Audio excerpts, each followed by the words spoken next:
Davos today, the US Secretary of Commerce, Howard Lutnick, sent some shockwaves around the globe as he made his historic declaration, explained why the US administration was actually attending. We are in Davos at the World Economic Forum. And the Trump administration and myself, we are here to make a very clear point. Globalization has failed the West and the United States of America. It's a failed policy. It is what the WEF has stood for, which is export, offshore, far shore, find the cheapest labor in the world, and the world is a better place for it. The fact is, it has left America behind. It has left the American workers behind. And what we are here to say is that America First is a different model, one that we encourage other countries to consider, which is that our workers come first. We can have policies that impact our workers. Sovereignty is your borders. You're entitled to have borders. You shouldn't offshore your medicine. You shouldn't offshore your semiconductors. You shouldn't offshore your entire industrial base and have it be hollowed out beneath you. You should not be dependent for that which is fundamental to your sovereignty on any other nation. And if you're going to be dependent on someone, it darn well better be your best allies. Contributor Neil Oliver that I've been thinking of all day listening to this anti-globalist chat, Neil, and I'm so excited to get your take on it. Am I being terribly naive to have a little bit of joy in my heart when I hear the most powerful men in the world say to these guys, your globalism is dead? I enjoyed aspects of what Donald Trump was saying. It was great fun listening to him, humiliate the European leadership. It was great fun listening to him lament the shutdown of the exploitation of North Sea oil.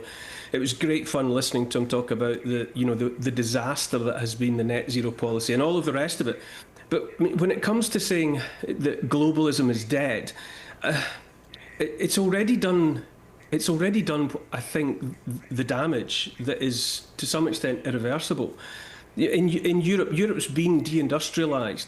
In Europe, the mass immigration, the population replacement migration has already done its job.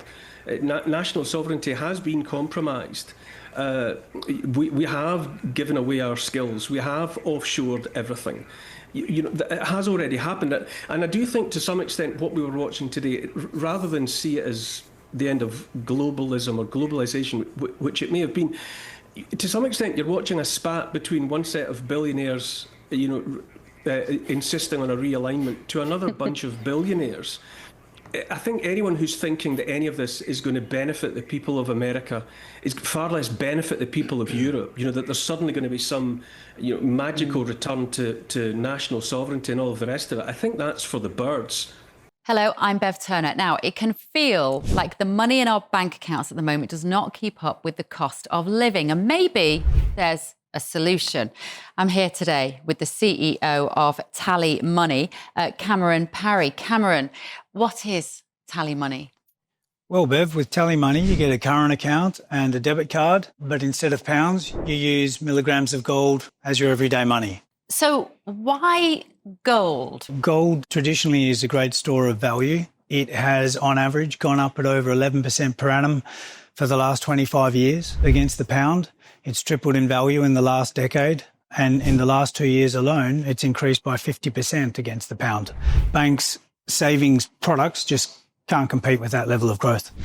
But this isn't just about gold. This is about a currency that you guys have created at TallyMoney. Explain it to me as though I'm an idiot. So, look, people need to be able to hold their earnings and build their savings in a money that retains its value and remains in their legal control and remains theirs to access, away from government control. Great. You had me at not exposed to government control. You should feel safe and happy with your money. You should have peace of mind the more money you see in your bank balance, and that's the type of thing we're trying to deliver and give people choice in the type of money they get to use every day. Brilliant. Thank you so much, Cameron. Thank you.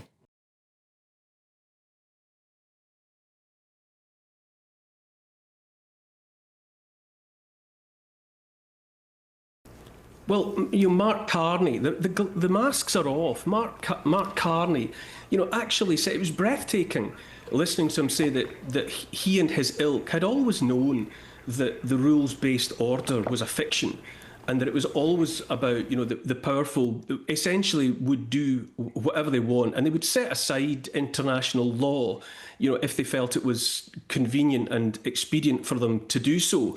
Which basically means that the Prime Minister of Canada, the erstwhile Governor of the Bank of England, was saying that he and others like him had known all along that what we, the people, were being told was lies.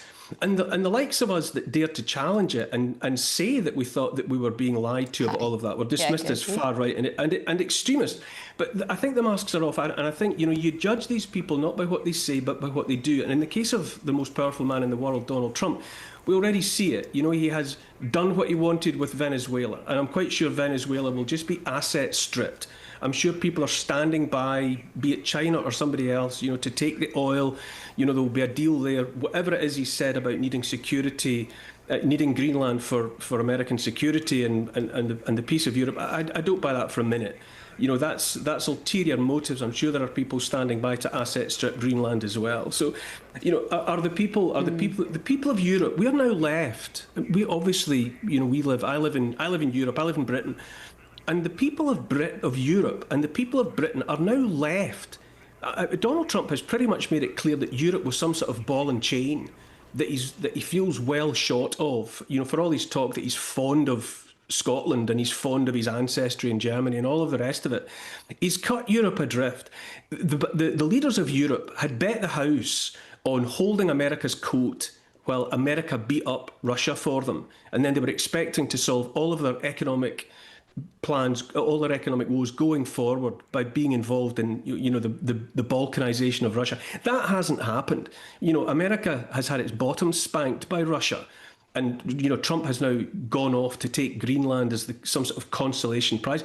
And thanks very much. We are now left at the mercy of the ruin of globalisation. And we're still technically under the thrall of people like Starmer, Macron, Merz, Ursula von der Leyen and the rest of it, who will be desperate people now. Whoever's really pulling the strings around Europe will be desperate now because they bet the house, they've lost the mortgage, and here we are. So I think anybody looking on at it and thinking that what happened, what was said, the pronouncement coming from Trump today was some kind of salvation for the world and the return to national sovereignty, I don't think so. I am delighted to say that tomorrow, Neil, you and I are going to have a big, long chat about this for GB News Originals. We've barely scratched the surface there. I'm sorry that was so brief, but I can't wait to talk to you tomorrow. And anybody that's interested will be able to watch me and Neil have a much longer conversation on this tomorrow evening. So thank you so much, Neil. Really appreciate it. Thanks, Bev. An assessment there. Cheers, me. Mate. Speak to you tomorrow. So I think there's some reasons to be cheerful, but we will have this conversation tomorrow.